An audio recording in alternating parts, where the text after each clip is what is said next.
जी, सबसे पहले आप मीडिया का बहुत शुक्रिया कि काफ़ी शॉर्ट टाइम में आप लोग यहाँ पे आ गए। आज प्रेस कॉन्फ्रेंस का ये मकसद है, कुछ पॉइंट्स पे डिस्कशन करना चाहता हूँ मैं। पहले ही जो ये बैकडोर एंट्री का इस टाइम चल रहा है, जो कि हर कोई इस टाइम वायरल हो रहा है हर किसी जगह पे।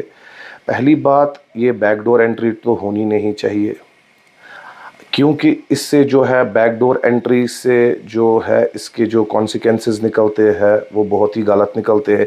क्योंकि इससे जो हमारे टैलेंटेड बच्चे हैं जिनमें हुनर होता है, ये उनके लिए लॉस होता है। जबकि उमर साहब ने अपने मैनिफेस्टो में रखा था हम 1 लाख नौकरियां देंगे। तो अगर 1 लाख नौकरियां देनी थी तो वो तो जेन्युइनली देनी थी। अब ये बैकडोर एंट्री जो परसों से काफ़ी वायरल हो रहा है, मुझे नहीं लगता है ये सही रहेगा। इससे जो है ये जो हमारे टैलेंटेड जो बच्चे हैं ये उनके लिए प्रॉब्लम हो रही है। तो दूसरा पॉइंट ये है कि अब यात्रा स्टार्ट हो गई। जो पिछले 35 सालों से यात्रा चल रही है उनका हम काहे दिल से शुक्रिया अदा करते हैं, वेलकम करते हैं यात्रा का। और मैं हॉनरेबल एलजी साहब से रिक्वेस्ट करता हूं कि इस यात्रा पे पूरी अरेंजमेंट्स जो यात्रा के लिए है वो पूरी अरेंजमेंट्स रहनी चाहिए। उनके कोई दिक्कत तो नहीं होनी चाहिए, जो यात्रा लोग हैं उनको कोई दिक्कत परेशानी नहीं होनी चाहिए। ये सारा जो है पीसफुली होना चाहिए। और ख़ुसूसन एक मसला है जो परसों से हमारे पास डेलीगेशंस आ रही है, मुझे काफ़ी फ़ोन कॉल्स आ रही है कि वो है रोड्स के रिलेटेड। क्योंकि अभी आप देखिए जुलाई का सेशन चल रहा है, किसी जगह रोड्स की हालात अभी भी ख़राब है।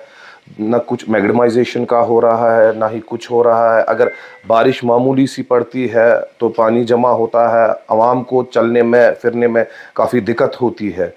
तो इस तरीके से मैं उमर अब्दुल्ला साहब से रिक्वेस्ट करता हूं कि ये आपने अगर मैनिफेस्टो में कुछ चीज़ें रखी थी, कम से कम आवाम के बारे में सोचिए। आवाम सफ़र कर रहा है इस टाइम, ऑलरेडी इलेक्ट्रिसिटी की क्राइसिस भी कुछ एरियाज़ में है जहां पे मीटर्स भी लगे हुए हैं, वहां पे भी 1-1, 2-2 घंटा लाइट जाती है। वाटर सप्लाई, वाटर की शॉर्टेज है, काफ़ी जगहों पर प्रोटेस्ट देखने को मिल रहा है हमें। और फ़ोन कॉल्स भी हमें आ रही है, काफ़ी लोग परेशान है इस टाइम जो फ़ोन कर रहे हैं हमें कि जी पानी की किल्लत है। तो इस बारे में हमारे सीएम साहब को सोचना है, उनको एक प्रपोज़ल बनाना है, सेंटर में भेजना है, ताकि आवाम की जो ये परेशानियां हैं ये परेशानियां हल हो जाए। और मसला है, देखिए काफ़ी टाइम से ये मसला चल रहा था डेली वेजेस का, वो अभी भी वो मसला हल नहीं हुआ। जबकि उमर साहब ने कहा था कि नहीं, मेरा इक़्तिदार आएगा तो मैं पहले ही जाके कलम से वो हटा दूंगा। मुझे समझ नहीं आया आज तक वो कौन सा कलम है, वो कलम मैंने आज तक देखा ही नहीं। ये मसला अभी भी पेंडिंग है। जो बेचारे 7,500 8,000 पे हमारे डिलीवरीज भाई है इस टाइम, काफ़ी महंगाई का दौर है इस टाइम, महंगाई आसमान छू रही है। तो इस टाइम मुझे नहीं लगता है 9,000 10,000 पे किसी को अपना रोज़गार चल सकता है, क्योंकि आजकल महंगाई का काफ़ी दौर है। तो इसलिए मैं गवर्नमेंट से रिक्वेस्ट करता हूं, उमर अब्दुल्ला साहब से, कि इन डिलीवरीज के बारे में खसूसन तवज्जो दी जाए। और कॉन्ट्रैक्टर्स की बिल्स पेंडिंग है। देखिए कॉन्ट्रैक्टर्स भी काफ़ी फ़ोन कर रहे हैं हमें कि जिन्होंने काम किया हुआ है उन बेचारों की बिल्स अभी तक रिलीज़ नहीं हो रही है। किसी को फाइनेंस है बैंक का, उस बेचारे को काफ़ी प्रॉब्लम हो रही है। तो ये चीज़ें मेरे को लगता है गवर्नमेंट को देखनी चाहिए, क्योंकि इन्हीं चीज़ों से इकोनॉमी भी बढ़ती है। जब कॉन्ट्रैक्टर्स की बिल रिलीज़ हो जाएगी, उसमें से सीमेंट वाले को मिलता है, लोहे वाले को मिलता है, खुसूसन हमारे लेबर बचते हैं जो उनके पास काम करते हैं। तो इस बारे में थोड़ा सा सीएम साहब को सोचना है, ताकि ये चीज़ें जो है ये हल हो जाए।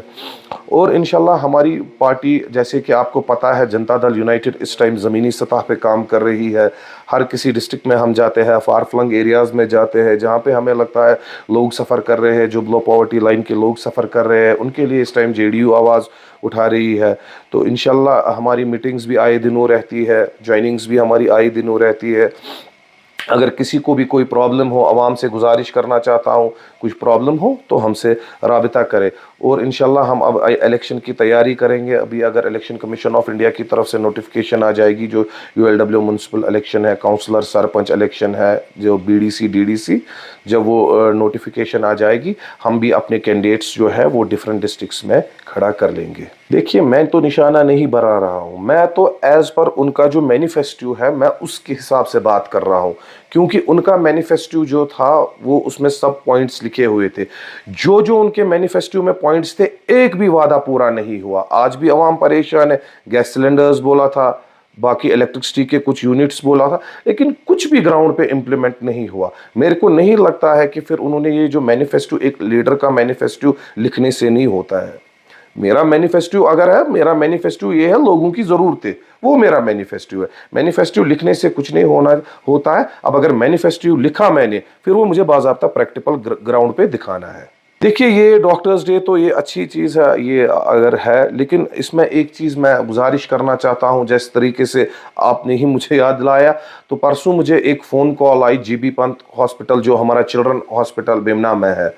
तो संडे को एक भाई वहाँ पे हमारा गया था, उसने वो वीडियो बनाया था, वो पता नहीं शायद फेसबुक पे भी वायरल हो गया वो वीडियो। एक डॉक्टर चैम्बर में टोटल था, जबकि तकरीबन 400 पेशेंट्स थे, और गर्मी में ऐसे लाइन लगी हुई थी। तो इस बारे में भी हमारे हेल्थ मिनिस्टर जो सकीना यतू जी है, उसको सोचना है। कम से कम ये एसेंशियल सर्विस है। अगर हमारी पुलिस इस टाइम 24 घंटे काम कर रही है, 24 घंटे हमारी पुलिस रोड्स पे होती है, धूप में रहती है, तो ये हेल्थ भी एक एसेंशियल सर्विस है। मेरे ख्याल में सकीना यतू जी को इस पे सोचना चाहिए। डॉक्टर्स जो है उनको पूरी तरीके से ड्यूटी रखिए, ताकि ये एसेंशियल सर्विस जो है ये सही रहे। Thank you.